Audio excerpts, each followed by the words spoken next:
क्या नए इक़दामात हुकूमत ने लिए हैं, क्या अवाम के लिए मौजूदा सूरत हाल के तनाजुर में, क्योंकि हम IMF के प्रोग्राम में कोई रिलीफ है, उसके अलावा कौन कौन से नए इक़दामात हुकूमत ने लिए हैं, इस पर डेफिनेटली इन डिटेल बात करेंगे। हुकूमत का मौक़िफ़ भी लेंगे और जो इंडिपेंडेंट इकोनॉमिस्ट हैं उनकी भी राय लेंगे कि वो इस बजट को किस तरीके से देखते हैं। तो शहबाज, सबसे पहले मैं शुरू इस बात से करना चाहूँगा, इस बजट प्रेजेंट करने से पहले और वफाकी काबीना जो एक रिचुअल है अप्रूवल देती है, उससे पहले मैं प्राइम मिनिस्टर शहबाज शरीफ का एक स्टेटमेंट देखा। उन्होंने कहा कि उन्होंने जो बेस्ट पॉसिबल हो सकता था जो एक एफर्ट आवाम को रिलीफ देने के लिए, और यह बेस्ट पॉसिबल जो बजट है मौजूदा सूरत हाल में वो उन्होंने पेश करने की कोशिश की है। सो अब क्योंकि ये बजट जो है वो आ गया है, डू यू थिंक के जो prime minister has lived up to his words? बिल्कुल, ये आपको बजट इस साल वाला जो है पिछले साल से थोड़ा सा मुख्तलिफ नज़र आएगा। पिछले साल में दो बुनियादी चीज़ें अगर देखा जाए, इस साल का कंपेयर किया जाए पिछले साल के साथ, इस साल अखराजात में हुकूमत ने थोड़ी सी रिलैक्सेशन दिखाई है, खर्चे पहले से ज़्यादा किए हैं इसमें जो प्रपोज किए गए हैं बजट के अंदर। उसकी बुनियादी वजह यह है कि सूबों की तरफ से जो ग्रांट दी गई है, this is for the first time in the history of Pakistan कि सूबाई हुकूमतें जो है उन्होंने फेडरल गवर्नमेंट को ग्रांट दी। उस ग्रांट देने की वजह से जो नंबर्स थे वफाकी हुकूमत के बजट के जो नहीं बैठ रहे थे अपनी जगह पे, वो पिछले 4-5 दिन तक, तो वो फिर चीज़ें जो बेहतर होना शुरू हो गई। दूसरा, इस दफ़ा टैक्सेस लगाए भी गए हैं, लेकिन टैक्सेस में जो है वो रिलीफ भी दी गई है। Probably this is one of the few year जहाँ पे जो टैक्स में रिलीफ दी गई है, जो टैक्स लगाए गए हैं उससे वो ज़्यादा है। अगर हम बड़ी खबर नाज़रीन को दे दें, ये नंबर्स अभी तक नाज़रीन आपके सामने ये नहीं आए होंगे, ये ब्रेकिंग स्टोरी है कि इस साल जो हुकूमत ने जो टैक्सों में रिलीफ दी है वो 360 अरब रुपए की टैक्सों में रिलीफ दी गई है, जिसमें जो सबसे ज्यादा रिलीफ है वो इंपोर्ट के ऊपर दी गई है। और ये जो पिछले साल ही हुकूमत ने ये पॉलिसी बनाई थी कि इंपोर्ट के जो टैक्सेस हैं, जो रेगुलेटरी ड्यूटीज है, हर तरह की चीज के ऊपर जो रेगुलेटरी ड्यूटी है वो लगाई गई थी, उसमें कमी की गई है और अच्छी खासी कमी की गई। पिछले साल 90% से रेगुलेटरी ड्यूटी कम करके उसको 50% कर दिया गया था, और इस साल उससे भी मजीद कम करके 50% से उसको 20% की रेंज में ले आए हैं। ना सिर्फ ये, तनख्वाहदार तबका जो हमेशा से सताया हुआ है महंगाई का भी और टैक्सेस की वजह से भी, उसको भी रिलीफ मिली है। तनख्वाहदार तबके को हुकूमत ने 52 अरब रुपए की टैक्स की रिलीफ दी है। प्रॉपर्टी जो सेक्टर है, रियल एस्टेट का सेक्टर, काफी अरसे से जो है वो एक 2 से 3 साल हो गए हैं, काफी मुश्किलात का शिकार है।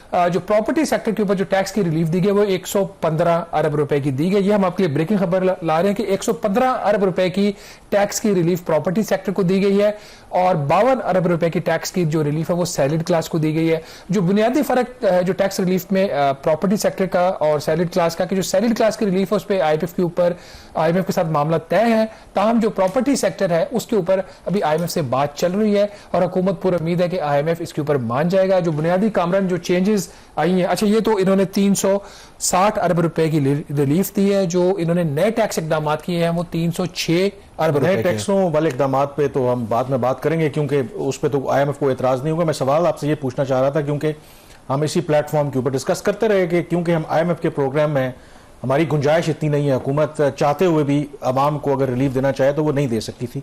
तो ये जो रिलीफ हुकूमत ने दिया है, आपने स्टोरी ब्रेक की अरबों रुपए का, तो ये कैसे मुमकिन हुआ है? क्या क्योंकि ये बजट तो IMF को एतमाद में लेते हुए हमने तय किया है, तो ये क्रेडिट फिर गवर्नमेंट को जाता है कि फाइनली हम कन्विंस कर पाए IMF को कि ठीक है हमें स्टेबलाइजेशन की तरफ बढ़ना है, but at the same time जो लोगों की मुश्किलात हैं वो भी तो कम करनी है हमने। दो चीजें इसके अंदर हुई हैं। एक तो ये कि वज़ीर-ए-आज़म शहबाज शरीफ ने बात की थी IMF के मैनेजिंग डायरेक्टर के साथ मंगल वाले दिन, उनकी आधा घंटे टेलीफोनिक कन्वर्सेशन हुई है, और वजारत खजाना के हुकाम ने, वज़ीर खजाना ने आज जो काबीना का खुसूसी इजलास था जिसमें बजट की मंजूरी दी गई, उसमें उन्होंने बताया कि प्राइम मिनिस्टर की टेलीफोनिक कन्वर्सेशन के बाद चीजें जो हैं वो रिलैक्स होना शुरू हुई IMF के पार्ट के ऊपर। तो एक तो प्राइम मिनिस्टर की जो बात हुई मैनेजिंग डायरेक्टर के साथ, उसका एक इम्पैक्ट पॉजिटिव आया है। उसमें भी अभी ज्यादातर मामला तो IMF के साथ है, कुछ मामला के ऊपर बातचीत चल रही है, जिसमें जैसे मैंने बोला कि प्रॉपर्टी का जो सेक्टर है इसके ऊपर हुकूमत ने अच्छा खासा टैक्स का रिलीफ दिया है। गालबन इतना सेक्टर खुद भी एक्सपेक्ट नहीं कर रहा था कि 5.5%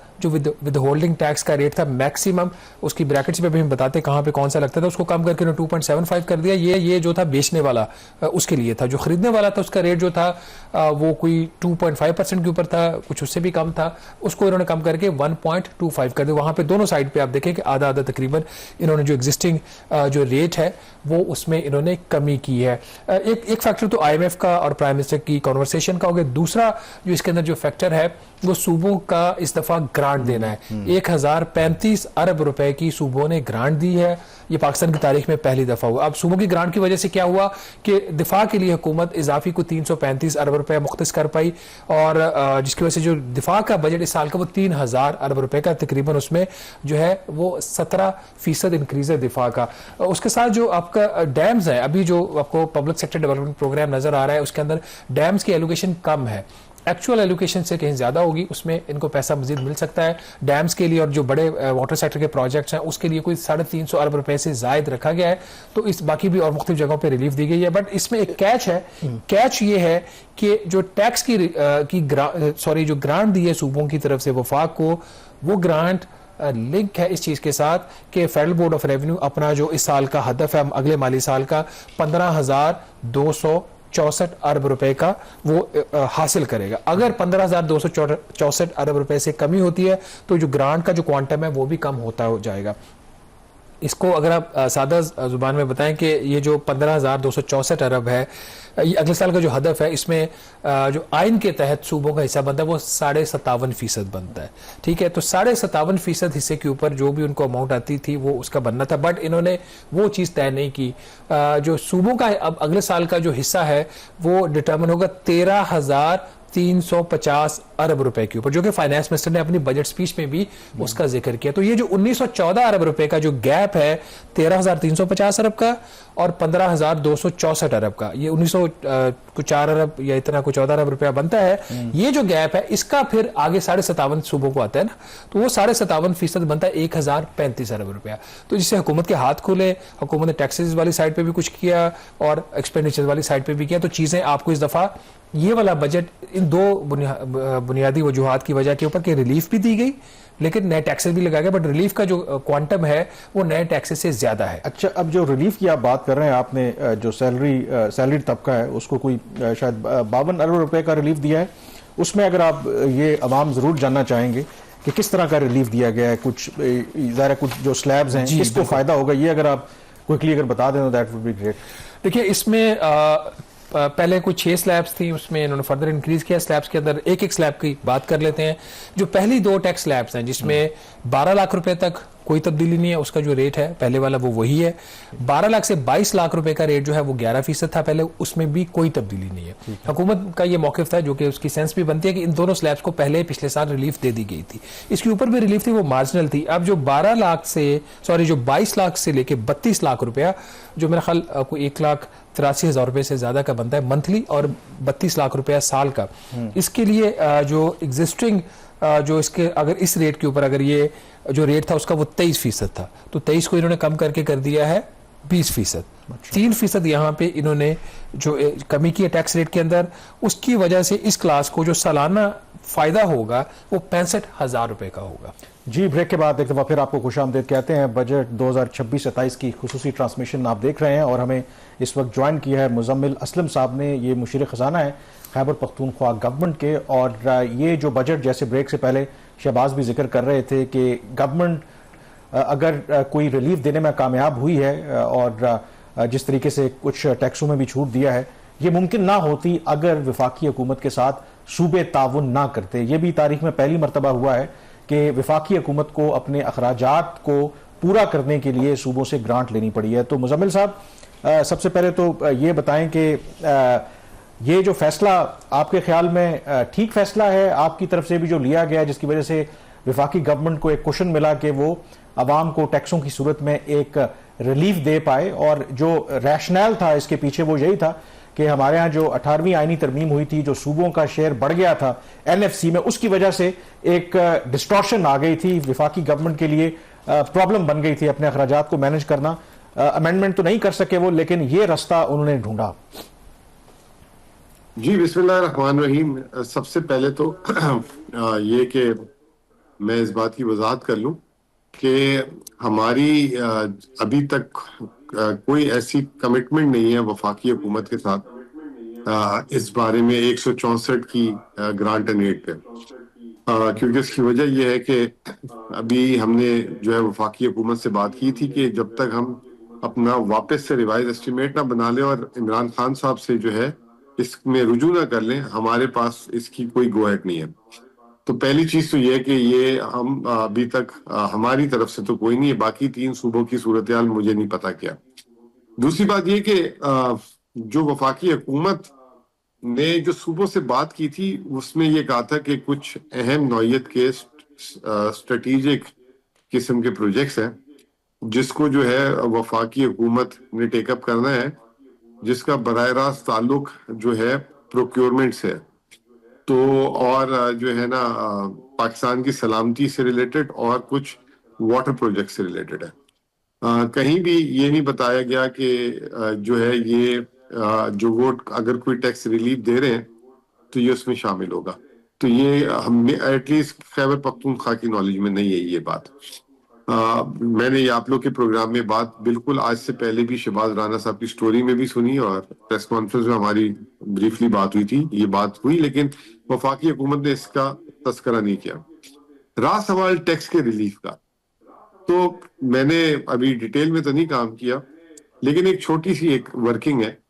अगर आप वो वर्किंग ये देखें कि आज से पहले यानी कि आज तक अगर किसी की 1 लाख आमदनी थी तो उसको पूरे साल में 30,000 टैक्स कटता था।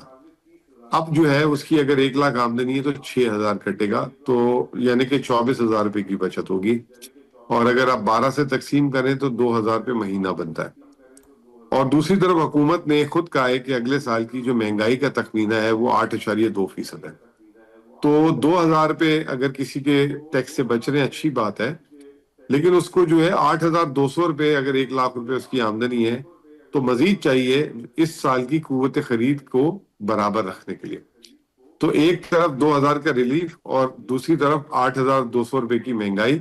अगर उसकी खुशकिस्मती होगी, अगर उसकी जो है तनख्वाह बढ़ जाए, जैसे सरकारी मुलाजमीन की 7% तनख्वाह बढ़ी है और उनको टैक्सेस में भी अगर सरकारी किसी मुलाजिम की 1 लाख तनख्वाह है तो उसको 2% जो है वहां से बच जाएगा। तो वो तो शायद अगर हुकूमत 8.2% पे ही महंगाई रहती है तो उसका तो शायद बराबर में काम छूट जाए। लेकिन जिसकी तनख्वाहें नहीं बढ़ेंगी, जैसे आप खुद अक्सर मीडिया वाले भी कहते हैं कि काफी जमाने से तनख्वाह नहीं बढ़ी, सर बहुत सारे निजी शोबों में हाल बुरे हैं। तीसरी चीज, कौन सा रिलीफ की बात कर रहे हैं आप? ये अपने ही रॉन्ग को राइट कर रहे हैं या करेक्ट कर रहे हैं, आप यूं कह लें। एग्जाम्पल देता हूं कि बिजनेस क्लास मुजब्बल साहब कथा कलामी की माजरत, एक चीज आपने बिल्कुल जब प्रेस कॉन्फ्रेंस भी की थी ऐसे 2-3 दिन पहले केपी हाउस में, और उसमें आपने ये फरमाया था कि जो ग्रांट्स वाली बात है, आपने बताया था कि स्ट्रेटेजिक और इस तरह के प्रोजेक्ट्स इंपॉर्टेंट जो नेशनल इंपॉर्टेंस के प्रोजेक्ट्स हैं उनके लिए हुकूमत ग्रांट मांग रही है, और अगर इमरान खान साहब से भी ये बात की जाए तो वो भी इनकार नहीं करेंगे। मतलब जो नोयत है इन ग्रांट्स की और जिस मकसद के लिए पैसा मांगा गया, और वो रिफ्लेक्ट भी हो गया बजट में कि दिफा का जो बजट है वो अब 3,000 अरब रुपया है और वाटर सेक्टर के प्रोजेक्ट्स के लिए कुछ 3.5-400 अरब इजाफी दिया जाएगा। तो आप नहीं समझते कि चूंकि आप खुद इस बात को मानते हैं और प्रिंसिपली आप चीज से एग्री करते हैं, मसला सिर्फ थोड़ा एक सियासी है, आपकी पार्टी के लिए बहुत बड़ा मसला है वो, बट स्टिल कि अगर मुलाकात हो जाए तो आप इसके लिए ओके, और अगर लेट से मुलाकात नहीं होती और फिर भी आप नहीं चाहेंगे कि ये पैसा दें क्योंकि आप खुद मान रही हैं कि ये बहुत बड़ा नेशनल इंपॉर्टेंस का प्रोजेक्ट है? देखिए ना, जब हम मान रहे हैं कि बहुत नेशनल इंपॉर्टेंस का जो है प्रोजेक्ट है, तो हुकूमत क्यों जिद कर रही है मुलाकात ना कराने से? कोई खुदा ना खास्ता मैं कोई इसराइल जाने की बात कर रहा हूँ कि पाकिस्तान के पासपोर्ट में इसराइल के जाने पे पाबंदी है।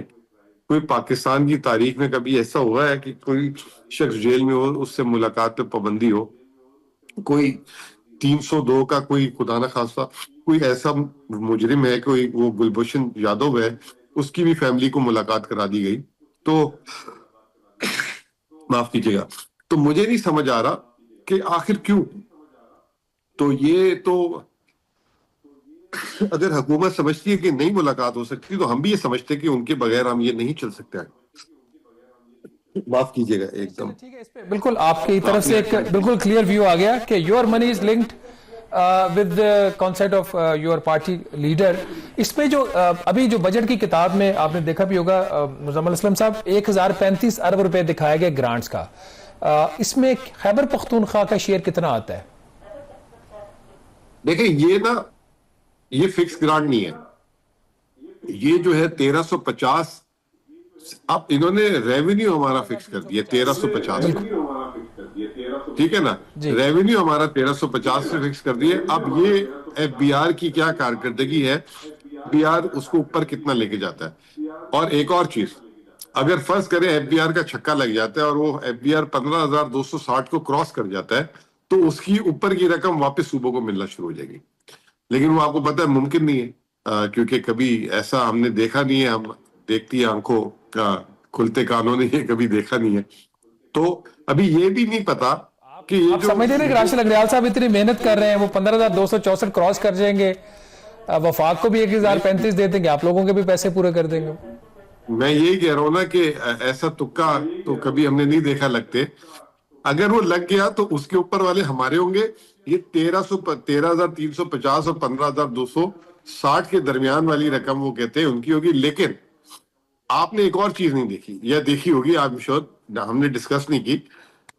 सूबों को पैसे पूरे मुंतकिल हो रहे हैं ऊपर, ठीक है ना, ये बात क्लियर हो गई है। तो ये कंफ्यूजन है। नहीं, ये कंफ्यूजन नहीं है। ये अगर आप बजट इन ब्रीफ का जो आखिरी पेज है वो देखें तो वो उसमें जो है, ये मैं आपसे शेयर भी कर लेता हूँ मीनवाइल, जो है आप इसको दिखा भी सकते हैं कि ये जो है सामने बिल्कुल ठीक है जी। हाँ, उसमें आप देखें सूबों को मिल रहे हैं 8,848। आप ये देखें, मैं आपको फॉरवर्ड भी करता तो वो पेज सिर्फ, ठीक है। तो सूबों को पैसे पूरे मिल रहे हैं। उसके बाद सूबों ने, जैसे मैंने कहा कि जब तक हम अपनी कोई कैबिनेट से, हमारी तो कैबिनेट से पहले इमरान खान साहब से मशरूत होगी चीज, जब तक वो नहीं होगी तो वो जो है ये बात आगे नहीं बढ़ेगी। ये देखिए मैंने आपको भेजा है, उसमें जो है आप देख ले प्रोविंशियल शेयर 8848। अच्छा, आप हमने ठीक है, ये चीज क्लियर होगी मुजम्मिल साहब। एक अभी आपने रिलीफ की बात की कि हुकूमत ने कुछ गलत किया तो उसको ठीक कर रही है, तो रिलीफ का है कि गलती करके मान लेना भी तो बड़ी बात है ना। अब देखिए 115 अरब की रिलीफ प्रॉपर्टी सेक्टर के लिए, 52 अरब रुपया हम बेचारे सैलरीड क्लास लोगों के लिए भी दे दिया है। तो और इसके साथ फिर आप खुद देखें सुपर टैक्स कुछ जगहों पे तो बिल्कुल खत्म कर दिया है, टॉप का रेट 8% कर दिया, कैपिटल वैल्यू टैक्स खत्म कर दिया है। फ्रेंकली अच्छी खासी रिलीफ है, मैं भी इतनी एक्सपेक्ट नहीं कर रहा था, बट हुकूमत ने एक बोल्ड स्टेप तो लिया है ना, आपको इसको अप्रिशिएट नहीं करना चाहिए? नहीं, मैं देखिए, मैं अब एक बात आपको ये कह रहा हूँ, वो बड़ी एक जबरदस्त मिसाल है। मैं नाम नहीं लेता उनका, पॉलिटिशियन का, उनके बारे में मशहूर था कि कहीं सड़क बननी होती थी ना, तो अगर सड़क बननी होती थी 10 करोड़ की, तो 20 करोड़ सबसे जो है नीचे वाले की वो होती थी बोली। तो उसको वो बुलाते थे और कहते थे नहीं तुमने 20 करोड़ की नहीं 18 करोड़ की करनी है, और फिर कहते थे मैंने कौम के कीमती 2 करोड़ में बचा ली, और होती वो 10 करोड़ की थी, ठीक है ना। तो ये तो अभी जरा जब आप बजट खोलेंगे और चीजें आएंगी। मुजम्मिल साहब आपसे थोड़ी सी लिबर्टी भी ले लेता हूँ, आपसे पुराना ताल्लुक है। वो ये जो जितना भी पैसा इकट्ठा हुआ है उसका 57.5% तो आपको चला गया ना, हुकूमत ने क्या कमाया बीच में से? नहीं, हमारे पास तो देखें जितना नहीं, सिर्फ एफबीआर के टैक्स का, नॉन टैक्स आज भी 5,360 अरब रुपए हुकूमत के पास है। और दूसरी बात ये कि ये हुकूमत टैक्स कहां से इकट्ठा करती है, ये सूबों से इकट्ठा करती है ना। हुकूमत एफबीआर के दफातर जो है, ये तो सारी कलेक्शन अलग अलग सूबों से होती है। तो ये कहना कि ये वफाक के टैक्स कलेक्शन है, सूबों को आपने एक टैक्स का हेड दिया हुआ है, सेल्स टैक्स ऑन सर्विसेज, बाकी तमाम टैक्स आपने रखे हुए हैं। दुनिया में आप कहीं भी चले जाएं, जनरल सेल्स टैक्स किसके पास होता है? स्टेट्स के पास होता है, प्रोविंसेस के पास होता है, वो वफाक ने अपने पास रखा हुआ है। एक्साइज ड्यूटी जो है, एक्साइज ड्यूटी में भी जो ये तो आईनी मामला है ना, 1973 से फिर 2010 की आईनी अमेंडमेंट है, ये तो सारा उसकी आईनी चीज है, इसमें तो कोई मसला नहीं होना चाहिए। या तो कॉन्स्टिट्यूशन अमेंड कर ले। मैं ये नहीं कह रहा, मैं ये कह रहा हूँ कि जब वफाक कहता है ना कि मैंने कलेक्ट कर लिया और मैं कलेक्ट करके मेरे से ये ले जाते हैं सूबे, एक्चुअली सूबों को आपने कोई टैक्स का इख्तियार छोड़ा ही नहीं, सारे टैक्स आपके पास है। बल्कि अभी भी बहुत सारी लड़ाई है।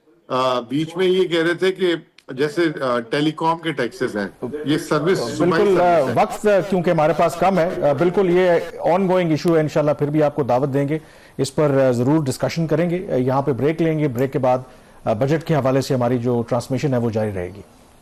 जी, ब्रेक के बाद एक दफ़ा फिर आपको खुश आमदेद कहते हैं। बजट की खुसूसी ट्रांसमिशन आप देख रहे हैं। हमें ज्वाइन किया अभी बिलाल अजहर क्यारी साहब ने, मिनिस्टर ऑफ स्टेट हैं फॉर फाइनेंस। हेक्टिक डे है इनके लिए और उससे पहले भी सारी बजट मेकिंग में इन्वॉल्व रहे हैं। तो ब्रेक से पहले बिलाल साहब, मुजम्मिल असलम साहब हमारे साथ मौजूद थे और उनकी जो टेक थी इस बजट के हवाले से, जब हमने कहा कि गवर्नमेंट ने कोशिश की है, काफ़ी हद तक रिलीफ दिया है आवाम को इन टर्म्स ऑफ टैक्स की बात करें, बाकी जो मामलात हैं, तो उनका ये मौक़िफ़ था कि ये काहे का रिलीफ है, ये तो जो अपनी इनकी गलती थी उसको उन्होंने दुरुस्त करने की एक कोशिश की है। तो इज इट ट्रू कि आपका जो रॉन्ग था उसको राइट करने की आपने कोशिश की है इस बजट में?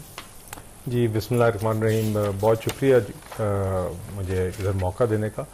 मैं तो जी आगाज़ करना चाहूँगा आपको और आपके तवस्सुत से आपके सारे नाजरीन को खुशखबरी पर मुबारकबाद देने का, जो खुशखबरी आज का बजट थी और बिलखसूस तनख्वाहदार तबके के लिए। देखिए, मुजम्मिल साहब ने जो बात की, चलें वो अपोजिशन के हैं हमारे लिए, तो उन्होंने ये नहीं कहेंगे तो क्या कहेंगे मगर बुनियादी बात यह है कि देखिए वो बातें अपनी जगह। तनख्वाहदार तबके पर एक बोझ था। वज़ीर आज़म शहबाज शरीफ साहब खुद इस बात को तस्लीम भी करते थे और कहते थे, और आप हमसे सवाल करते थे कि क्या आप इस बोझ को वाकई कम करेंगे। और हमने, वज़ीर आज़म साहब ने वादा किया था कि मुझे जो पहला मौका मिला मैं उसके ऊपर ये रिलीफ को कम करूँगा, इस बोझ को कम करूँगा और रिलीफ की सूरत में ये पेश करेंगे। और आज आपने देखा वो हुआ। और आपने देखा चाहे किसी शख्स की तनख्वाह 3 लाख हो, 4 लाख, 5 लाख माहाना हो, 12 लाख हो, हर किसी को इसका रिलीफ महसूस हो रहा है इन वन वे और अनदर। हमने मेजर ये चेंज इस दफ़ा किया है। साथ ही साथ सनत के लिए, एक्सपोर्टर्स के लिए, आप जानते हैं कि पूरा साल, और आप ट्रैक करते हैं, आप और शहबाज राना साहब ट्रैक करते हैं कि बिज़नेस कम्युनिटी क्या कह रही है और कब हमसे आके मिल रही है। और हमारी जितनी भी कंसल्टेशंस हुई थी उसमें ये 2 टैक्सेस बड़ा मेजर उनका मुतालबा था कि एक तो एक्सपोर्टर्स के ऊपर जो ट्रांजैक्शन स्टेज पे टैक्स है, मिनिमम टैक्स और एडवांस इनकम टैक्स 2% मिला के थे, उसको रिड्यूस करके हमने 1.25% किया। और दूसरा वो कहते थे कि सुपर टैक्स बहुत बड़ा बोझ है। तो आपने देखा कि पहले 6 स्लैब्स में हमने एलिमिनेट कर दिया, और जो हाईएस्ट स्लैब है 50 करोड़ रुपए और उससे ज़्यादा कमाने वालों के लिए, उस पर हमने 10% से 8% किया है। हम आईटी इंडस्ट्री का मेन मुतालबा यह था कि हमारी एफटीआर फाइनल टैक्स रिजीम जो है 0.25% की, जिसमें किसी भी आईटी एक्सपोर्ट के ऊपर 0.25% फुल एंड फाइनल टैक्स होता है, इनकम टैक्स होता है, उसको कंटिन्यू करें, उसको हम 3 साल कंटिन्यू करें। इसके अलावा आपने देखा कि कंस्ट्रक्शन के हवाले से, in order to get the construction industry going, हमने कुछ ट्रांजैक्शन स्टेज टैक्सेस कम किए। सोशल साइड पे बिलखसूस आपने देखा कि हमारी ख़वातीन के हवाले से हमने पिंक टैक्स अबॉलिश किया। पॉपुलेशन कंट्रोल के हवाले से हमने कॉन्ट्रासेप्टिव्स पे टैक्स अबॉलिश किया। शिपिंग इंडस्ट्री पे हमने जीएसटी एग्जेम्पशन बनाई, और इसलिए बनाई क्योंकि इस जंग के दौरान हमें इस बात का मज़ीद एहसास हुआ कि आपकी इंडिजिनस शिपिंग फ्लीट की कितनी अहमियत है आपके ट्रेड के लिए, आपके अदरवाइज आपकी जो एसेंशियल कमोडिटीज़ को यहाँ पे लाने के लिए। आपने देखा कि प्रीमियम्स बढ़ गए थे मैरीटाइम के।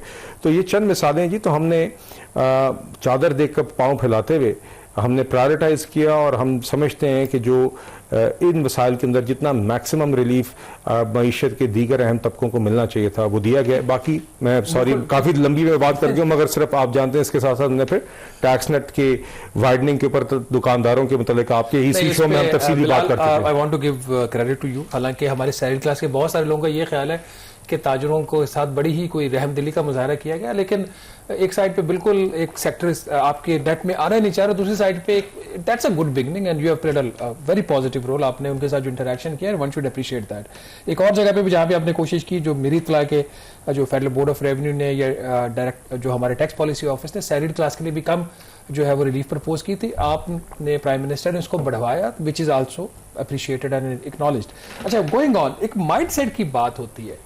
माइंडसेट ये था कि हर चीज़ इस मुल्क में लग्जरी है, उसको कुछ आपने करेक्ट करने की कोशिश की। दूसरा साल है, आप लोग इंपोर्ट ड्यूटीज में भी आपने रेगुलेटरी ड्यूटीज को कम किया, which is again a very positive step. But एक और जो चीज़ बड़ी मुझे स्ट्रेंज लगी इस बजट में, जहाँ पे आपने इतने अच्छे काम किए, अब इलेक्ट्रिक व्हीकल्स के अंदर भी अब लग्जरी का कॉन्सेप्ट लेके आ रहे हैं।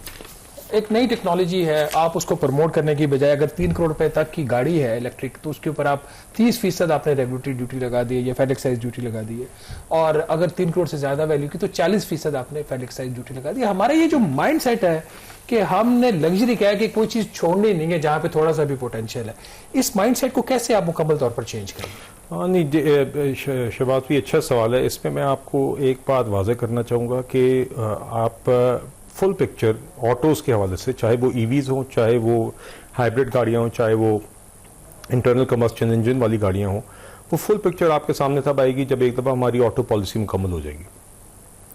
वर्क इन प्रोग्रेस है। मिनिस्ट्री ऑफ इंडस्ट्रीज़ ने एक पॉलिसी बनाई थी, मगर वो अब प्राइम मिनिस्टर साहब ने जिम्मेदारी दी है डिप्टी प्राइम मिनिस्टर को, जो एक कमेटी को चेयर कर रहे हैं, और एक कोशिश है कि हम इसी बजट की प्रोसेस के दौरान अगर उसका इख्तिताम हो गया तो आपके पास सामने फुल जो सेल्स टैक्स का और कस्टम्स ड्यूटीज़ का, रेगुलेटरी ड्यूटीज़ का, ACDs का जो पूरा जो पैकेज है वो तब आपके सामने आया होगा।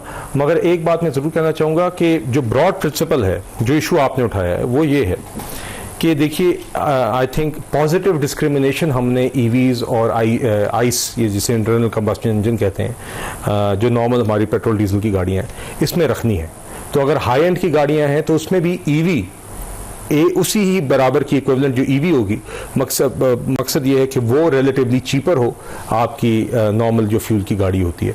मगर प्राइम मिनिस्टर साहब का जो मेन फोकस है, वो बार बार कहते हैं कि जो लोअर प्राइस एंड के ऊपर ईवीज़ हैं, चाहे वो 2 व्हीलर्स हैं, चाहे वो गाड़ियां हैं जिस तरह आपकी ऑल्टो की इक्विवेलेंट होगी, मिसाल के तौर पे जो 1000 सीसी 1300 सीसी की प्राइस ब्रैकेट में बिलखसूस वो चाहते हैं, उनका एक ख्वाहिश है कि सबसे ज़्यादा हम प्रायोरिटाइजेशन यहाँ पर करें, ताकि इस प्राइस ब्रैकेट के अंदर जब अच्छे मयार की गाड़ी अच्छी कीमत पर ईवी आएगी तो ईवी की प्रोलिफरेशन भी बढ़ेगी। बिलाल साहब, मैं आपको कतई गुलामी की माजरत, आपने पिछले साल लेवी लगाई, क्लाइमेट सपोर्ट लेवी, फिर आपने कन्वेंशनल गाड़ियों के ऊपर आपने एक लेवी लगा दी।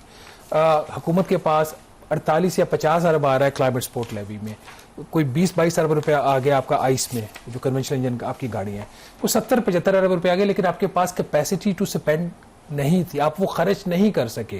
तो जब आपके पास पैसा आ रहा है, बजाय कि वो जो आप एक स्पेसिफिक एनवायरनमेंट फ्रेंडली व्हीकल्स को, चाहे वो 3 व्हीलर्स है, 2 व्हीलर्स है या 4 व्हीलर्स, उसको प्रमोट करें, वहाँ पे सब्सिडाइज कर दें। हमसे पैसा लिया और आपने भी पे किया, हम सब ने पे किया, क्योंकि आप क्लाइमेट सपोर्ट लेवी में, तो वो आप उसको प्रमोट नहीं कर रहे, आप फिर डिस्करेज कर रहे हैं। दिस इज माई पॉइंट कि ठीक है, वो पॉलिसी सामने आ जाएगी, वो अपनी जगह पे। तो ये जो चीज़ है कि पैसा आवाम से इकट्ठा किया जा रहा है क्लाइमेट सपोर्ट के लिए, और दूसरी साइड पे जो एनवायरनमेंट फ्रेंडली गाड़ियां हैं, चाहे वो एक्सपेंसिव है, क्योंकि यही क्लास है जो ज़्यादा फ्यूल इस्तेमाल करती है, आप उसको रेट्स को बढ़ा रहे हैं। अगेन शहबाज भाई, देखिए, मैं आपका सवाल की लॉजिक इसलिए समझता हूँ क्योंकि based on the information you currently have, आपका ये सवाल बनता है, और इसलिए मैं आपसे इतनी गुजारिश करूंगा कि कोई भी जजमेंट फॉर्म करने के से पहले ईवीज पर और आइस पर और हमारी जो तरजीहात हैं, आई थिंक ऑटो पॉलिसी को आने दीजिए, क्योंकि उसके अंदर बहुत सारी चीज़ें वाजे होंगी, और आप देखेंगे कि ईवीज और बिलखसूस जो लोअर प्राइस ब्रैकेट की ईवीज हैं, उसकी प्रायोरिटाइजेशन आपको उसमें वाज़े तौर पर नजर आएगी। प्राइम मिनिस्टर साहब की बड़ी तरजीह है, वो ये समझते हैं कि हमें ईवीज को प्रोलिफरेट करना होगा, इससे हमारी की कंजम्पशन, जो हमारे ग्रिड की यूसेज का मसला है, वो भी कम होगा और हल होगा, और साथ ही साथ हमारी जो डिपेंडेंस है ऑन इम्पोर्टेड फ्यूल वो रिड्यूस होगी। दूसरा, इन्वायरमेंटल फ्रेंडली होगा। तो प्राइम मिनिस्टर और हमारी हुकूमत फुली फोकस्ड है कि हमने ईवीज की और बिलखसूस लोअर और मिडिल इनकम प्राइस ब्रैकेट्स जो हैं उसके अंदर हम इस गाड़ी को। हाइब्रिड आपने जो सेल्स टैक्स था वो उसकी जो रिड्यूस 8.5% और 12.75% रेट था सेल्स टैक्स का, वो 30 जून को खत्म हो रहा है, तो उसमें आपने एक्सटेंशन नहीं दी। तो this is the final decision कि हाइब्रिड के ऊपर अब 18% GST लगेगा। देखिए, वो 18% रहेगा भी ना जी, तो मैं आपसे again that is one component. तो आप जानते हैं कि जब भी कीमतों का तयन, और आपको अगेन ऑटो पॉलिसी के अंदर जो चीज आपको वाज़ेह होगी, विच इज वाई मैं बार बार उस पर कह रहा हूँ, और ये काम वाकई में वर्क इन प्रोग्रेस है, इज बिकॉज आपके सामने full picture of price impact और प्रायोरिटाइजेशन तब नजर आएगी जब आपको हर कैटेगरी गाड़ी, चाहे वो ईवी है, चाहे वो हाइब्रिड है, चाहे वो आइस है, चाहे वो 1000 सीसी की गाड़ी है, 1800 सीसी की है, या बड़ी वाली है, या उसके इक्विवेलेंट बैटरीज वाली गाड़ियां हैं, उसके ऊपर जब आपके सामने सेल्स टैक्स इंसिडेंट्स और कस्टम्स ड्यूटी, रेगुलेटरी ड्यूटी और ACDs जब इकट्ठे नजर आएंगी उस फ्रेम में, वो ऑटो पॉलिसी। जी एक्सप्रेस की बजट ट्रांसमिशन में एक दफ़ा फिर आपको खुश आमदीद कहते हैं। बजट के हवाले से हमारी जो डिस्कशन है वो जारी है। और ब्रेक से पहले भी हमने जो अपोजिशन का और हुकूमत का मौक़िफ़ भी लिया, और बिलाल अज़हर कियानी जो है वो तो उनके मुताबिक ये आज का जो बजट हुकूमत ने पेश किया ये अवाम के लिए खुशखबरी है। उन्होंने पूरी एक लिस्ट दी है कि जिस तरीके से अवाम को रिलीफ देने की कोशिश की गई है। बट शहबाज, मेरे ख्याल में जो अब ब्रॉडर थोड़ा सा इकनॉमिक के इश्यूज़ हैं, एक तो बेशक टैक्स की मद में रिलीफ दिए हों, लेकिन अगले माली साल का भी जो ग्रोथ का टारगेट है वो 4% रखा गया है। फिर जो महंगाई की शरह है वो 8.2% है। देन अगेन जो हमारा बड़ा क्रॉनिक प्रॉब्लम है, अगर ओवरऑल बजट का जो टोटल आउटले है वो 18,000 अरब रुपए है। बेशतर जो है अगेन जो डेट सर्विसिंग, आपकी जो इंटरेस्ट पेमेंट्स हैं उसको जा रहा है, फिर आपकी defence, and then again consistently जो हम डिस्कस कर रहे हैं आपका जो पेंशन का जो बिल है वो हर साल बढ़ता जा रहा है। और अगर आप डेवलपमेंट बजट को देखें तो अनफॉर्चुनेटली डेवलपमेंट बजट कम है और जो पेंशन्स के ऊपर हमें ज्यादा एलोकेट करना पड़ रहा है। तो वाइल वी अप्रिशिएटेड कि गवर्नमेंट ने जो भी इस मुश्किल हालात में रिलीफ देने की कोशिश की हो, लेकिन जो फंडामेंटल क्वेश्चन है कि हमारी इकोनॉमी की डायरेक्शन जो है वो क्या है, तो इस बजट के अंदर कोई नई चीज हमें नजर आई है या वही बिजनेस एज यूजुअल है? देखिए, इसमें जो सारा चेंज आपको नजर आ रहा है दो चीजों के ऊपर आ रहा है। एक तो गवर्नमेंट ऑफ पाकिस्तान कंफर्ट ले रही है कि अगर IMF के साथ कुछ इश्यूज हैं भी तो हम वो रिजॉल्व कर लेंगे। प्राइम मिनिस्टर की जो बात हुई मैनेजिंग डायरेक्टर के साथ, तो दैट मीन्स कि you have some leverages which may be related to your field that you are cashing in, number one. Number two, जो बॉटम लाइन है ना वो आज भी वहीं पे खड़ी हुई है। बॉटम लाइन पाकिस्तान की इकोनॉमी की तब्दील नहीं हुई, तो ये एक मिल गया इनको स्पेस गवर्नमेंट को। अब ये जो स्पेस माजी में भी मिलते रहे हैं, this is the best time. अगर पाकिस्तान में हुकूमत किसी ने भी फंडामेंटल रिफॉर्म्स लेकर आनी है तो दिस इज द टाइम। सूबों ने आपको जो अपना जो रेवेन्यू है, अपना जो शेयर है उसको फ्रीज करवा लिया 3 साल के लिए, as per the statement made by the finance minister कि ये 3 साल के लिए एग्रीमेंट हमारा उनसे को ग्रांट्स हमें देने को। तो ये टाइम है ना कि आप फिर यहाँ पे अपना पर्स लूज ना करें उन चीजों के ऊपर जहां पे आपको लूज नहीं करना, और उन पे आपको जो खर्चा आपका कंपल्सरी, चाहे डिफेंस है या वाटर सेक्टर के आपके डैम्स है अपने बनाने, वो तो बनाने हैं। तो आपने खर्चे की बात की, ये 18,800 अरब रुपए का बजट है इस दफा, जो रिवाइज बजट से कोई 17% ज्यादा है, ठीक है, विच इज क्वाइट रादर, शायद 20% ज्यादा। मैंने एग्जैक्ट नंबर मैंने किसी डायरी पे लिखा हुआ था, मेरे सामने नहीं है। तो 18-20% अगर आपका जो बजट का साइज है वो बढ़ गया है। वो क्यों बढ़ गया? क्योंकि 1,000 अरब रुपए की ग्रांट आपको मिलेगी। तो अगर आपकी ग्रांट ना होती तो आपकी क्या हालत होती? दूसरी चीज, अगर इस वक्त हुकूमत प्राइवेटाइजेशन का उन्होंने रखा हुआ है, प्राइवेटाइजेशन का अगले माली साल का उससे जो आमदन है हुकूमत का तखमीना 160 अरब रुपए का, कुछ हुकूमत एक्सपेक्ट करी है कोई $500-600 मिलियन, $500 मिलियन, $600 मिलियन की प्राइवेटाइजेशन हुकूमत वहां पे रफली $500 मिलियन की कर लेगी, विच मीन्स को पावर डिस्ट्रीब्यूशन कंपनी अगर बेच लेते हैं, तो अगर डिस्कोस को बेच लेते हैं, बट अगर बेच के आपने सब्सिडी ही देनी है तो मत बेचिए। के इलेक्ट्रिक को आज भी सब्सिडी जा रही है, तो बेचने का कोई फायदा नहीं है। आपने खर्चों की जैसे बात की है, खर्चे हुकूमत के अभी भी ज्यादा हैं। मतलब ओवरऑल देखें, अगर आपका 18,800 अरब रुपए का आपका बजट है, जिसमें जो इंटरेस्ट पेमेंट्स है आज भी 8,000 अरब रुपए का सूद हुकूमत पाकिस्तान दे रही, जो कि ज्यादती है। इंटरेस्ट रेट 11.5% की कोई तुक नहीं बनती। इंपोर्टेड इन्फ्लेशन है, सप्लाई शॉक है, आप क्यों 11.5% इंटरेस्ट रेट कर रहे हो? पेंशन का आपने जैसे फरमाया 1170 अरब रुपए, जिसमें को 822 अरब रुपया मिलिट्री की पेंशन है। डिफेंस का हमने 3,000 अरब रुपया रख दिया। सब्सिडीज अगेन 1091 अरब रुपए। सब्सिडीज और पेंशन आपके तरक्याती बजट से ज्यादा है। जो running of the civil government आपके तरक्याती बजट से ज्यादा 1,071 अरब रुपया।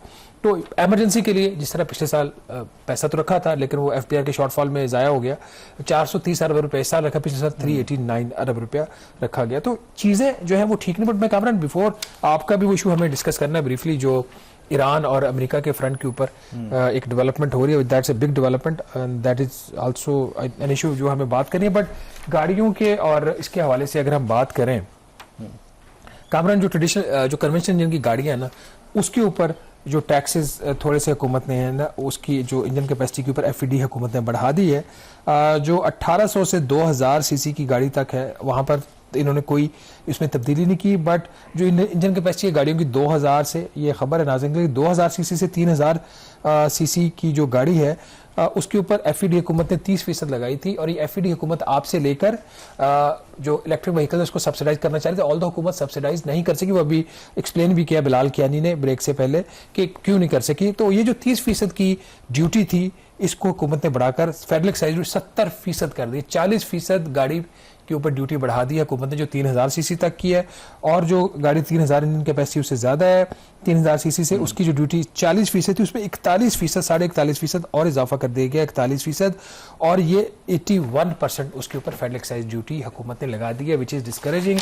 उसके साथ एक और जो चीज़ मेरा ख्याल जो बताने, कुछ इंपोर्ट के टैक्सेस भी बढ़े हैं। जो इंडस्ट्रियलिस्ट इंपोर्ट करते हैं उनके ऊपर नाज़रीन विद होल्डिंग टैक्स जो पहले 1% और 2% था उनके इंपोर्ट्स के ऊपर वो 3% और 6.5% कर देगा। और एडिशनल इसके ऊपर एक सेल्स टैक्स 3% लगा दिया गया इंपोर्ट्स के ऊपर। ये कुछ इनके जो क्रिटिकल मैया शायद ये ना लेते तो इनका एक ओवरऑल जो सेंटीमेंट था वो बनता अच्छा था। वो यहाँ से थोड़ा सा इनका सेंटीमेंट हुकूमत के बजट का खराब हो रहा है। बट एक और जो चीज़ मेरे ख्याल में जो रिलीफ की आप बात कर रहे थे, ये जो आईटी हमारी एक्सपोर्ट्स हैं, हाँ। उसका क्योंकि 2026 में ये जून में खत्म हो रहा था तो उसको इन्होंने फिर गवर्नमेंट ने एक्सटेंड कर दिया सिमिलर 3 साल के लिए, 3 साल तो 0.25% इंफॉर्मेशन टेक्नोलॉजी की जो एक्सपोर्ट्स हैं, फ्रीलांसर्स हैं, ये सब बूमिंग। लेकिन इसके साथ ही आपके लिए बुरी खबर है। अच्छा, हमारे लिए बुरी खबर है। आप यूट्यूब चलाते हैं, को पैसे कमाते हैं? उतने तो हम नहीं कमाते क्योंकि हम तो एजेंडा, लेकिन आप तो 5% आपके ऊपर लग गया टैक्स। अच्छा, विथहोल्डिंग टैक्स 5%। अच्छा, 5%। क्या ये इंटरेस्टिंग है? बाकी लोग बहुत से ज़्यादा उससे हाँ, ये नाज़रीन की खबर है कि जो यूट्यूबर्स है सोशल मीडिया प्लेटफॉर्म से जो भी आपकी आमदन होगी उसका उन्होंने कोई इस पे रखा हुआ, कितने हिट्स होंगे तो उसके ऊपर अगर आपकी उस हिट से ज्यादा जो डेफिनेटली आपकी वहां से फिर इनकम आती है। तो जो भी आपकी अब आमदन यूट्यूब से, टिकटॉक से, फेसबुक से, किसी भी सोशल मीडिया प्लेटफॉर्म से आएगी उसका 5% हुकूमत आपसे ले लेगी। बैंक विद होल्डिंग एजेंट होगा, बैंक 5% काट के बाकी अगर $100 आए तो $95 आपको देगा और $5 वो हुकूमत को दे देगा। एक और इसके साथ जहां पे बुरी खबर है, थोड़ी सी एक अच्छी सी खबर भी है। अगर आप इंटरनेशनल ट्रैवल करते हैं और आप बिजनेस क्लास अफोर्ड कर सकते हैं तो आपका जो टिकट है अब सस्ता हो गया है। अमेरिका जाने के ऊपर पहले हुकूमत ने 3,50,000 रुपए की फेडरल एक्साइज ड्यूटी लगाई थी, उसको कम करके 50,000 रुपया कर दिया, 80% इसमें कमी कर दी है। मिडिल ईस्ट में और अफ्रीका में जो टिकट थे उसके ऊपर 1,05,000 रुपए का फेडरल एक्साइज ड्यूटी होती थी हर टिकट के ऊपर, उसको कम करके इन्होंने अब कर दिया है 25,000 रुपया। यूरोप अगर आप जाना चाहें, गर्मियां हैं तो टिकट आपका सस्ता हो गया, 2,10,000 रुपए का जो फेडरल एक्साइज ड्यूटी का रेट था वो कम होकर 40,000 रुपया। और यही जो फॉर ईस्ट है और ऑस्ट्रेलिया उसके लिए भी इतनी बिजनेस क्लास की बात, ये बिजनेस क्लास है तो क्या है, आपके गैर मुल्की असासे हैं तो वो उनको देखने के लिए आपने जाना तो टिकट नहीं चाहिए। आप ये कह रहे हैं कि अब मैं जब बजट पास हो जाए तो आपने जाना है, बल्कि आप तो प्लान भी 1 जुलाई से मतलब बल्कि हमारे जो राना एहसान आ रहे हैं उनसे पूछते हैं कि वो भी बिजनेस क्लास में ट्रैवल करते हैं। चलें मेरे ख्याल में ब्रेक लेते हैं और ब्रेक के बाद फिर राना एहसान अफजल साहब को प्रोग्राम में शामिल करते हैं। सो स्टे विद जी। ब्रेक के बाद बजट की खुसूसी ट्रांसमिशन में एक दफ़ा फिर आपको खुशामदीद कहते हैं। अभी हमें ज्वाइन किया राना एहसान अफजल साहब ने, ये कोऑर्डिनेटर हैं प्राइम मिनिस्टर शहबाज शरीफ के। बहुत शुक्रिया प्रोग्राम में ज्वाइन करने के लिए। और अभी जब ब्रेक पर गए थे तो गवर्नमेंट की तरफ से जो नोटिफिकेशन जारी किया गया, वीकली प्राइसेस रिवाइज करते हैं तो पेट्रोल की कीमतों में या तेल की कीमतों में मजीद कमी की गई है। 4 रुपये गालिबन पेट्रोल की कीमत में और डीजल की कीमत में 2 रुपये फी लीटर कमी की गई है। तो इसी से मैं आगाज़ करना चाहूँगा क्योंकि आज जब फाइनेंस मिनिस्टर ने तकरीर की तो उसमें एक हिस्सा इस पर उन्होंने फोकस किया कि ये जो ईरान अमेरिका की जंग है उसकी वजह से जो मनफी असर पाकिस्तान की मईशत पर, तेल की जो बढ़ती कीमतें इंटरनेशनल मार्केट में, उसकी सूरत में हमें पड़ा। बट गिवन द फैक्ट कि आज एक तरफ हमने बजट पेश किया, दूसरी तरफ ये खबरें भी आ रही हैं कि शायद ईरान और अमेरिका डील के बहुत करीब है। तो मैं इसी से आगाज़ करना चाहूँगा। अभी तो फिलहाल शायद नॉमिनल ये प्राइस डिक्रीज हुई है, गवर्नमेंट की क्या प्रोजेक्शंस हैं इन केस अगर ये जो कॉन्फ्लिक्ट है मिडिल ईस्ट के अंदर ये वाकई डाई डाउन होता है, एक मुआहदा होता है, तो उससे क्या एक पॉजिटिव इम्पैक्ट पड़ सकता है? क्या drastic reduction in coming months हम देख सकते हैं तेल की कीमतों में कमी की सूरत में? बिस्मिल्लाहिर्रहमानिर्रहीम, बहुत शुक्रिया। देखिए, ये अगर ईरान के ऊपर से सैंक्शंस उठ जाती हैं और यूएस ईरान का मुआहदा हो जाता है तो इसका मतलब है कि ईरान जो है वो फ्रीली अपना जो तेल है वो दुनिया की मार्केट में जो है सेल कर सकता है। और आप जानते हैं कि यूएई जो है वो ओपेक से निकल चुका है, वेनेजुएला की भी प्रोडक्शन जो है तेल की बढ़ाई जा रही है। तो फिर तो डेफिनेटली एक सप्लाई का सर्ज आएगा ऑयल प्रोड्यूसिंग कंट्री से ऑयल का, और फिर प्रेडिक्शन यही है कि प्राइसेस जो है वो नीचे की तरफ जाएंगी, और ऐसा अगर हुआ तो डेफिनेटली पाकिस्तान जो है वो इन प्राइसेस को फौरी तौर पे as per the commitment of prime minister वो पास ऑन करेंगे. But this is all ifs and buts, so we have to see what happens. Rana Ehsan Afzal साहब, वैसे आज काफ़ी अच्छी चीज़ यार, और एक आपने भी काम एक अच्छा किया था, उसके रिजल्ट अब निकला है. वो अच्छा काम आपने ये किया था कि कुछ स्मगल हो रहा था कोई फ्यूल बाहर से, आउट ऑफ कंट्री से, और आपने वो इशू पॉइंट आउट किया, फिर हमने खबरें भी की, वो वक्ती तौर पर वो इशू रुक गया था. और नाज़रीन, इशू ये था कि बाहर से कुछ ऐसा केमिकल की शेप में मतलब इंपोर्ट हो रहा था ऑयल, और उसको केमिकल डिक्लेयर करके उस पर पेट्रोलियम लेवी जो है वो बचाई जा रही थी और इंपोर्ट टैक्स से बचाई जा रही थी, और वो फिर तेल आपको यहाँ पे फ्यूल स्टेशन पे मिलता था, जिसने आपकी गाड़ी के इंजन को भी ख़राब किया और हुकूमत को अरबों सैकड़ों अरबों रुपए का लॉस हुआ. तो राना एहसान अफजल साहब, क्रेडिट गोज टू यू, आपने वो पॉइंट आउट किया, हमने उसको खबर की थी.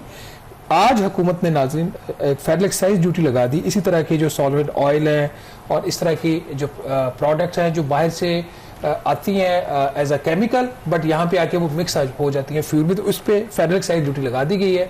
और वो जो फ़र्क था प्राइस का जिसकी वजह से ये सारा कुछ हो रहा था, आपकी गाड़ियों के इंजन भी तबाह हो रहे थे, हुकूमत के रेवेन्यू का भी लॉस हो रहा था, वो आज ख़त्म कर दिया गया. तो कांग्रेस, आपने अच्छा कुछ काम किया इसके ऊपर. नहीं, बहुत शुक्रिया. देखें, प्राइम मिनिस्टर शहबाज शरीफ जो हैं वो ट्रांसपेरेंसी और करप्शन के खिलाफ, और उनकी पूरी हदायत है सारी वजारतों पे, और इस पर डेफिनेटली पेट्रोलियम मिनिस्ट्री जो उनके फेडरल मिनिस्टर हैं अली परवेज, वो भी उस कमेटी को चेयर करते रहे जो एलिफेटिक हाइड्रोकार्बन सॉल्वेंट के ऊपर वो बनी थी. और डेफिनेटली ये ड्राइव हमारी चलती रहेगी कि जहां जहां गैप्स हैं, जहां जहां टैक्स इवेजन है, जहां चीज़ें स्मगल हो रही हैं, उनको कंट्रोल किया जाए. तो आपकी मेहरबानी कि आपने इसको रिकग्नाइज किया. Thank you. अच्छा, थोड़ा सा आगे बढ़ते हैं बजट के हवाले से. ये इंपोर्ट के ऊपर काफ़ी टैक्सेस कम हुए, चूँकि आपका ताल्लुक है बिजनेस कम्युनिटी से भी, आप रिप्रेजेंट करते हैं, गवर्नमेंट को भी रिप्रेजेंट करते हैं. एज अ बिजनेसमैन आप कैसे देते हैं? खासतौर पर एक पाकिस्तान के अंदर व्यू पाया जाता है कि जो इंपोर्ट्स के ऊपर टैक्सेस कम किए गए उससे हमारी जो लोकल इंडस्ट्री है वो कम्पीट नहीं कर सकती. ठीक है, कंज्यूमर को फायदा होगा बट इंडस्ट्री सफ़र करेगी.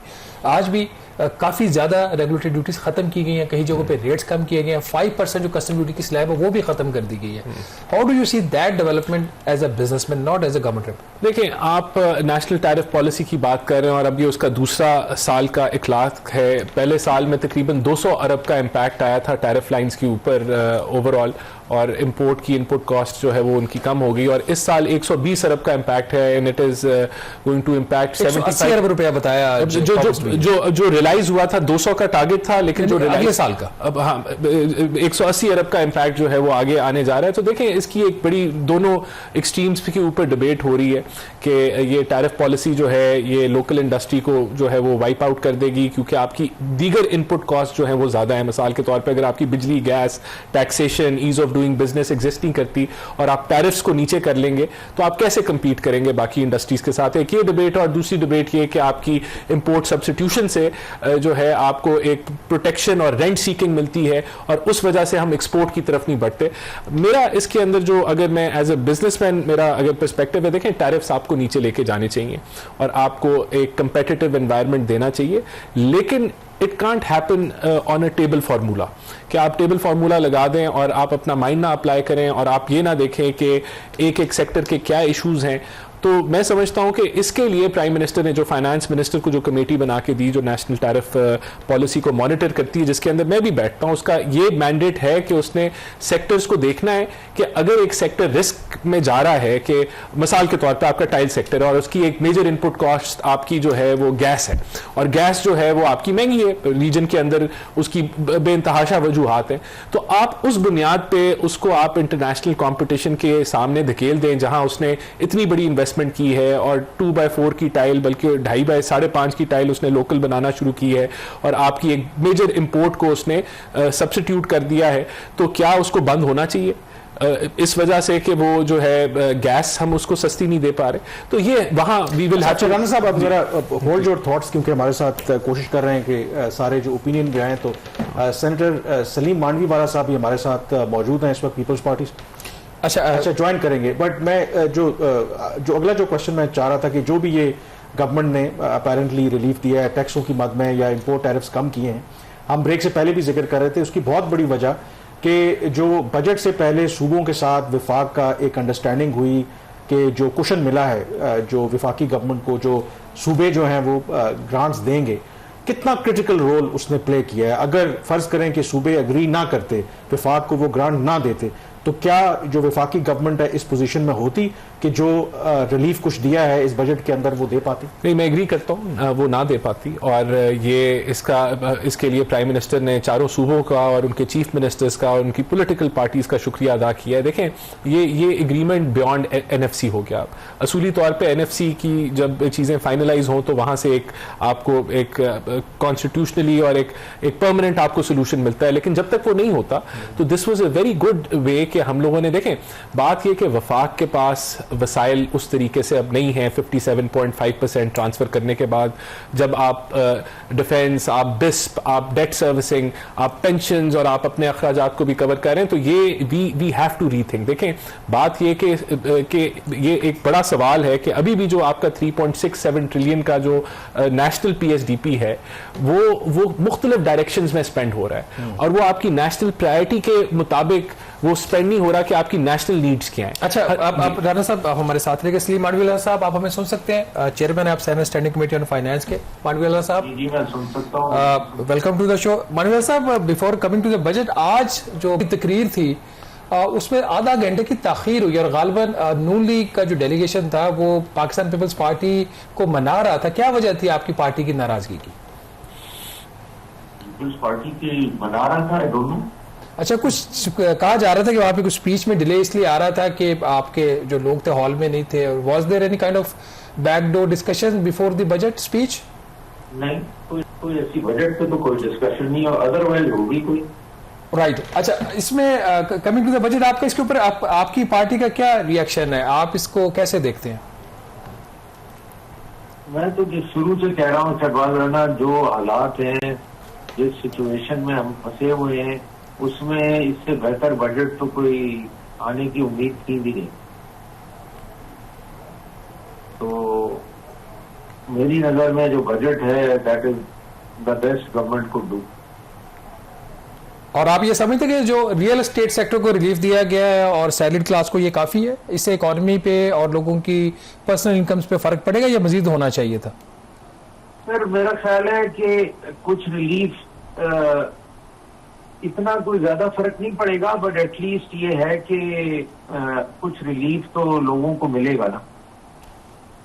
जो एक उनकी डिमांड थी कि जी टैक्सेस सैलरी क्लास पे कम करें, और जो सेक्टर टैक्स नहीं देते, जो सबसे बड़ा सेक्टर है पाकिस्तान का रिटेल सेक्टर, वो टैक्स देता ही नहीं है, तो उधर से टैक्स रिकवर करें, बजाय सारा बोझ बिजनेसेस पे, इंडस्ट्री पे और सैलरीड क्लास पे डालने के आप उनसे टैक्स लें। तो मेरा ख्याल है ये रिड्यूस करना टैक्स अच्छी बात है, और आई वुड सजेस्ट कि नेक्स्ट ईयर इसको रिकंसिडर करके और भी कम करना चाहिए।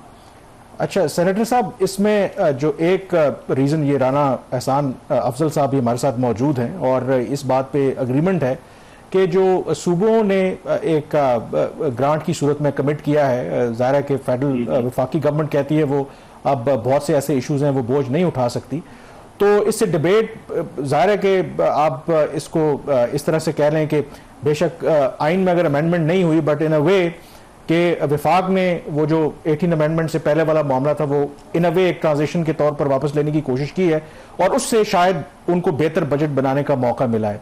डू यू थिंक कि इससे एक डिबेट वो रीइग्नाइट होगी कि वाकई ही जो 18वीं आईनी तरमीम के नतीजे में एक डिस्टॉर्शन जो पैदा हुई है उसको इस एडहॉक अरेंजमेंट के जरिए रेक्टिफाई करने की मदद मिली है और लॉन्ग टर्म इसको देखने की जरूरत है? How Peoples Party see this?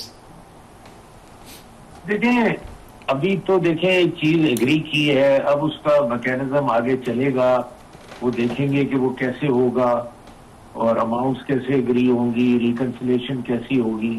ये तो एक प्रिंसिपल एग्रीमेंट है ना। अब आगे जैसे वो सिस्टम चलेगा, ट्रांसफर्स होंगी, पैसे जैसे उनकी डिमांड आएगी, कैसे वो वापस आएंगे, किस चीज में जाएंगे, वो तो अभी आगे उसका मैकेनिज्म क्रिएट होगा। अच्छा, मेरे ख्याल में बहुत शुक्रिया सेनेटर सलीम मांडवीवाला साहब, आपने पर्सपेक्टिव दिया अपना। ब्रेक से पहले हमारी राना साहब बात हो रही थी मुजम्मिल असलम साहब से और उन्होंने एक वजाहत की। उन्होंने कहा कि ये जो हमने सिर्फ अभी कमिट किया है असूली तौर पर और उसके लिए जाहिर है कि कंडीशनल है कि जो पीटीआई के लीडर हैं इमरान खान साहब, उनसे मुलाकात की इजाज़त दे के जब वो अप्रूवल देंगे, जब गोआ हेड देंगे, तो तब हम इसके ऊपर अमल दरामद करेंगे। अगर ऐसा नहीं होगा तो फिर हमारी तरफ से कमिटमेंट नहीं है। तो क्या गवर्नमेंट ने, है तो ये political issue, but because it is linked with जो आपकी फिस्कल सिचुएशन है, फाइनेंशियल सिचुएशन है कंट्री की और विफाक की, तो इसके हवाले से वाकई गवर्नमेंट ने कमिट किया है and you will live your up to your words. मेरी भी एक टॉक शो पे मुजम्मिल साहब से इस हवाले से बात हुई थी और जो उन्होंने स्टांस उस वक्त दिया था वो यही था कि प्राइम मिनिस्टर और जो सीएम केपीके हैं उनकी 1-on-1 मीटिंग हुई थी जिसमें कोई आपस में जो है इसी मामले के ऊपर मुशावरत भी हुई थी और वे फॉरवर्ड भी तय किया गया था। तो अगर ऐसा है तो I am sure prime minister और चीफ मिनिस्टर के दरमियान में जो बातचीत हुई थी उन चीज़ों को फिर आगे लेके जाया जाएगा। बहरहाल एनईसी की मीटिंग के अंदर तो प्राइम मिनिस्टर ने चारों वज़रा आला का शुक्रिया अदा किया था कि उन्होंने कमिटमेंट की थी और वो पूरी मुल्क ने देखा था। तो ऑब्वियसली मैं समझता हूँ कि ये जो चीज़ें हैं they are beyond political parties, ये अपनी पर्सनल पॉलिटिक्स से ऊपर है और ये मुल्क की मफाद के लिए चारों सूबों ने अगर ऐसी कमिटमेंट की जिसका फायदा ना सिर्फ सेंटर को है बल्कि सूबों को भी है, क्योंकि अगर सेंटर जो है फाल रहेगा, सेंटर जो है वो अगर बेहतर बजट बनाएगा तो उसका इम्पैक्ट डायरेक्टली सूबों को आता है। तो अगर कोई कमिटमेंट हुई है तो आई एम श्योर कि उसको जो है वो पूरा भी किया जाएगा। यहाँ पे मेरे ख्याल में ब्रेक लेते हैं और ब्रेक के बाद जो हमारी डिस्कशन है बजट से मुतालिक वो जारी रहेगी। So stay with us. जी, बजट की खुसूसी ट्रांसमिशन में एक दफ़ा फिर आपको खुश आमदीद कहते हैं। राना एहसान अफजल साहब हमारे साथ मौजूद हैं।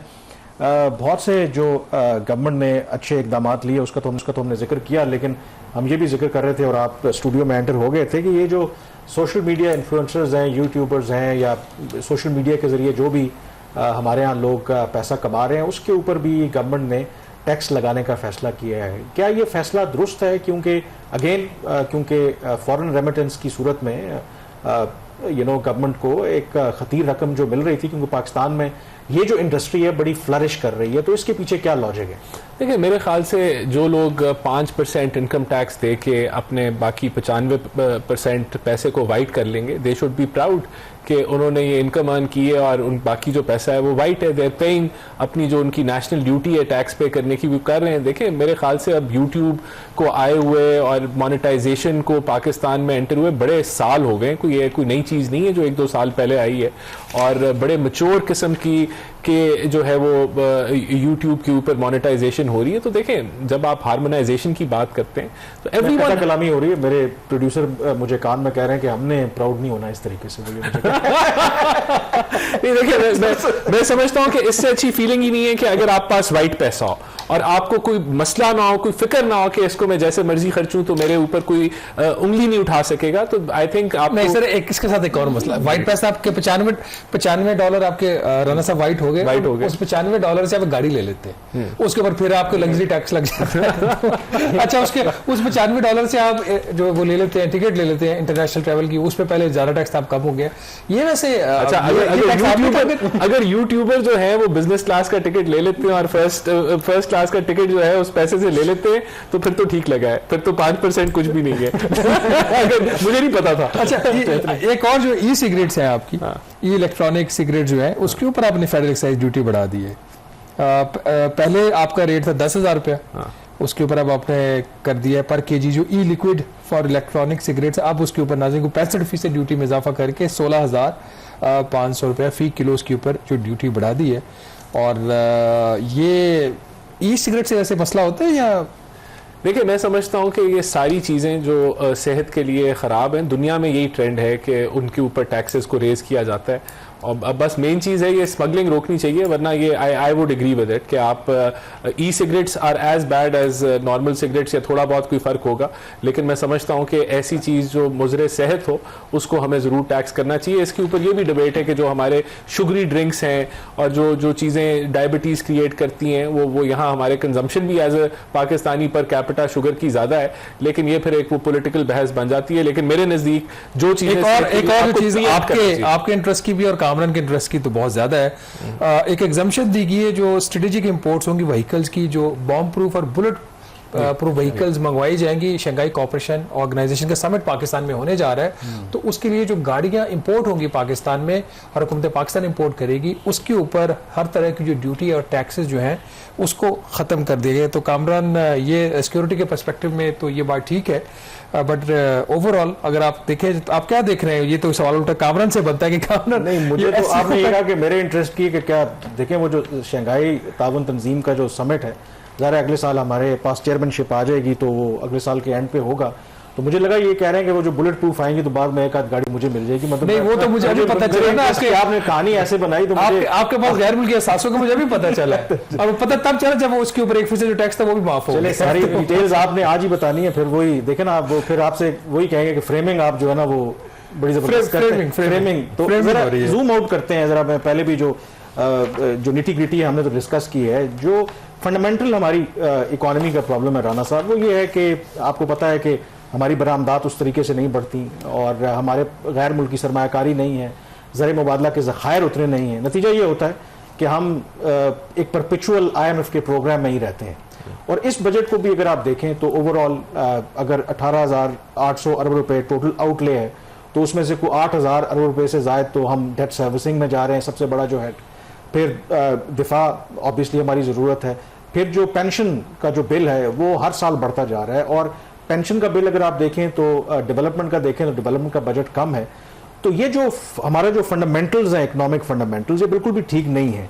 तो उसको ठीक करने के लिए क्या इस बजट के अंदर हुकूमत ने कोई ऐसे इकदाम किए हैं? ऑब्वियसली ओवरनाइट तो नहीं होगा, but we have to take start from somewhere के इसको करेक्ट करें। देखिए, अगर पेंशन्स की बात करें तो मैं तो नहीं समझता कि पेंशन्स में हमने अगर कंट्रीब्यूटरी पेंशन स्टार्ट कर दी है पिछले साल से या पिछले 2 सालों से, तो वो एक बड़ा छोटा पोर्शन है। लेकिन जो बाकी पेंशन्स हैं वो अनफंडेड हैं, और ये एक सीरियस इशू है जिसके ऊपर बहस भी होनी चाहिए, गवर्नमेंट को एजिटेट भी करना चाहिए और गवर्नमेंट को भी इसके ऊपर फोकस करना चाहिए। लेकिन ऑब्वियसली इसके लिए आपको फिस्कल स्पेस की जरूरत है। जहां तक एक्सपोर्ट के हवाले से बात है तो मैं समझता हूँ बिल्कुल एक्सपोर्टर्स के लिए आपने बहुत कुछ इंडिकेट किया। आपने उनका जो टैक्स है वो 2.25 से 0.25 आपने EDF का सेस खत्म किया, फिर उनको आप 1.25 पे ले आए। आपने जो एक्सपोर्टर्स के लिए सुपर टैक्स को कंप्लीटली अबॉलिश कर दिया है। आपने इसी तरह उनके लिए टैरिफ लाइन जो 7500 हम बात कर रहे थे उसके अंदर आपने रिडक्शन की है। फिर आपने 88 अरब जो है वो एक्सपोर्ट रीफाइनेंस रिलीफ के लिए आपने रखा है। तो मैं समझता हूँ कि ये सारे जो ये चीज़ें हैं और लॉन्ग टर्म आप उनको जो है वो मशीनरी के लिए आप फाइनेंसिंग उनके लिए बंदोबस्त कर रहे हैं। फिर हमने उनकी रीफाइनेंस की जो कॉस्ट है उसको कम किया है। तो ये वो सारे इकदाम हैं जो एक्सपोर्टर्स को सपोर्ट करेंगे और एक्सपोर्ट को बढ़ाएंगे। चैलेंजेस अभी भी मौजूद हैं, आपकी पावर कॉस्ट, आपकी गैस कॉस्ट, आपकी जो overall ease of doing business है उसके अंदर इंप्रूवमेंट करने की जरूरत है। और जो फंडामेंटल मैं समझता हूँ जो रास्ता है वो मेन चीज़ ये है कि कॉमर्स, इंडस्ट्री, एक्सपोर्ट की ओनरशिप नहीं है एट द प्रोविंशियल लेवल जहां वो काम होता है, उसकी ओनरशिप नहीं है एट द डिस्ट्रिक्ट लेवल जहां वो काम बिजनेस करता है। और ये सारा जो सब्जेक्ट है ये सेंटर के पास है। तो इसकी डेवोल्यूशन बड़ी जरूरत है। इसके ऊपर डिबेट होनी चाहिए कि बाकी मुल्कों के अंदर जब एक्सपोर्ट बढ़ी है तो क्या वो डिवॉल्व सब्जेक्ट है या वो सेंटर ही उसको डील कर रहा है। तो ये वो सारी चीजें बहरहाल बजट के अंदर सिग्नलिंग जरूर की गई है और एक्सपोर्टर्स का जो अभी तक फीडबैक आया वो भी बड़ा पॉजिटिव है। दे आर हैप्पी कि कुछ चीजें जो है वो बेहतरी की तरफ जा रही है। अच्छा राना साहब, एक चीज़ जो इसमें सबसे अहम है वो ये है कि ओवरऑल अभी भी 8,000 अरब रुपया जो है वो कर्जों के ऊपर सूद की अदायगी में दिया जा रहा है और 11.5% शरह सूद है। जबकि पाकिस्तान में इस वक्त जो महंगाई बढ़ रही है वो डिमांड की वजह से नहीं बढ़ रही, वो सप्लाई का इशू है। आपको बाहर से महंगी चीज़ आ रही है, आप महंगी आप आगे बेच रहे हैं, इसमें महंगाई हो रही है और स्टेट बैंक उसको कम करने की, कंट्रोल करने की कोशिश कर रहा है, शरह सूद बढ़ाने की। क्या ये फैसला स्टेट बैंक ऑफ पाकिस्तान का शरह सूद को बढ़ाने का और फिर आगे मजीद भी बढ़ा सकता है, ये ठीक है? या अब हमें फैसला कर लेना चाहिए कि एक फंडामेंटल फैसला ले लें कि जो भी एवरेज इन्फ्लेशन रेट हो उससे आप 2% ऊपर आप इंटरेस्ट रेट रख लें? देखिए, मैं एग्री करता हूं कि ये डिमांड पुल इन्फ्लेशन नहीं है, ये जो है पेट्रोलियम प्रोडक्ट्स की बढ़ने की वजह से इन्फ्लेशन है।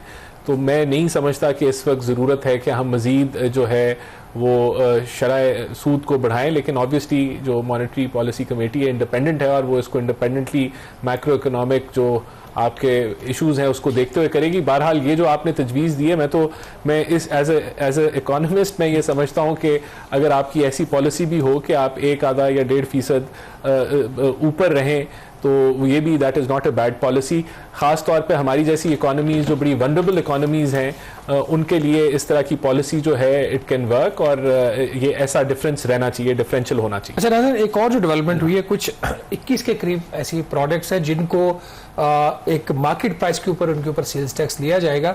वैसे सेल्स टैक्स तो अभी भी इन मसनूआत के ऊपर लिया जाता है, जिसमें खासतौर पर आपको जो डिब्बे का दूध आप लेते हैं उसके ऊपर जो सेल्स टैक्स है वो आज भी लिया जा रहा है, बट वो लिया जा रहा था वैल्यू एडेड मोड में। अब उसको हुकूमत ने फैसला किया, और इसमें इंडस्ट्री की भी डिमांड थी, नेस्ले पाकिस्तान की भी और बाकी कंपनीज की भी, कि आप हमें मार्केट प्राइस पे ले जाएं।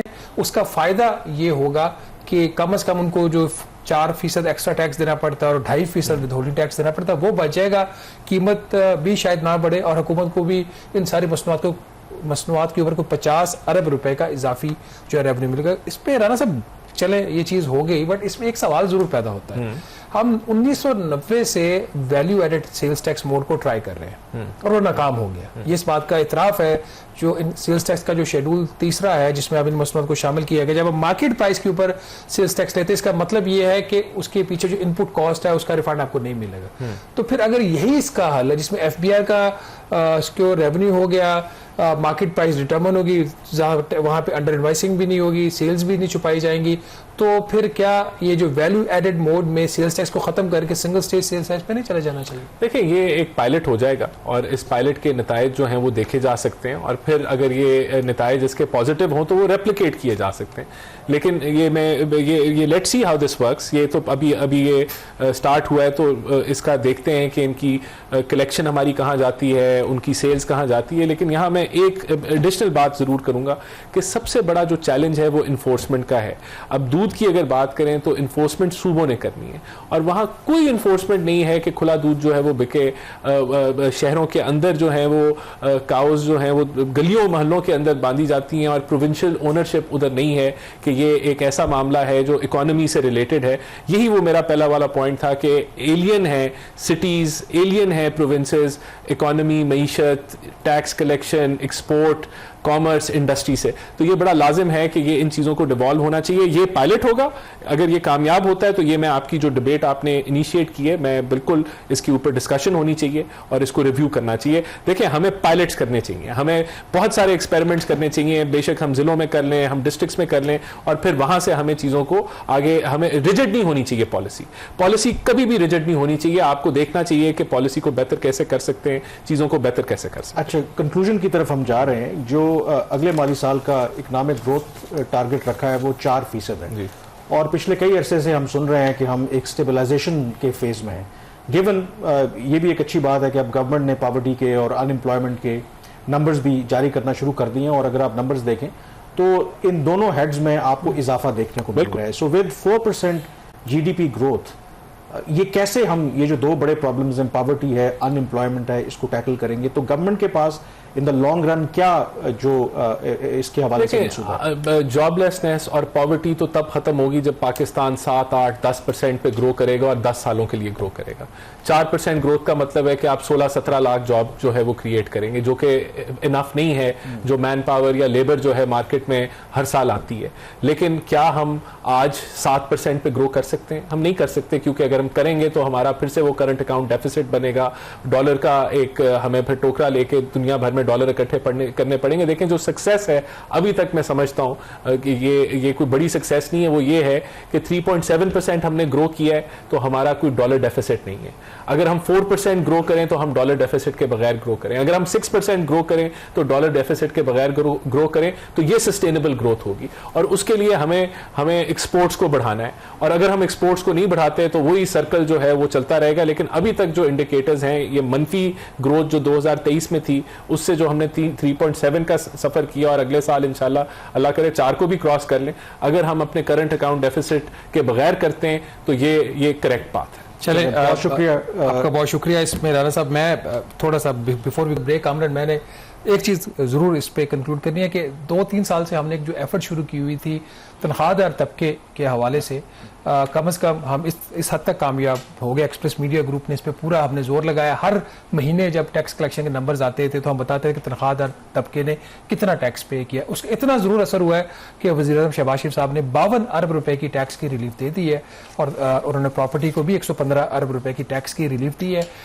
जब सीरियस जर्नलिज्म की जाए तो उसका इम्पैक्ट आता है और गवर्नमेंट का भी इस हद तक कामरान इनका बनता है कि एटलीस्ट उन्होंने फाइनली इस बात को सुना और इस प्रेशर को महसूस किया। तो हम उम्मीद करते हैं कि आइंदा भी जो चीज़ हुकूमत के को लगे कि मीडिया में हाईलाइट हो रही है और वाकई उसकी सेंस बनती है तो उसको बजाय एक इशू अपनी अना का बनाने के उसके ऊपर अमल करना चाहिए। तो बाकी कामरान ओवर टू यू। आप मेरे ख्याल में यहाँ पे ब्रेक लेते हैं और ब्रेक के बाद फिर कंक्लूडिंग जो पॉइंट्स हैं वो आपके साथ शेयर करेंगे। लेकिन राना एहसान अफजल साहब हम शुक्रिया अदा करेंगे, उन्होंने शिरकत की। सो स्टे विद अस।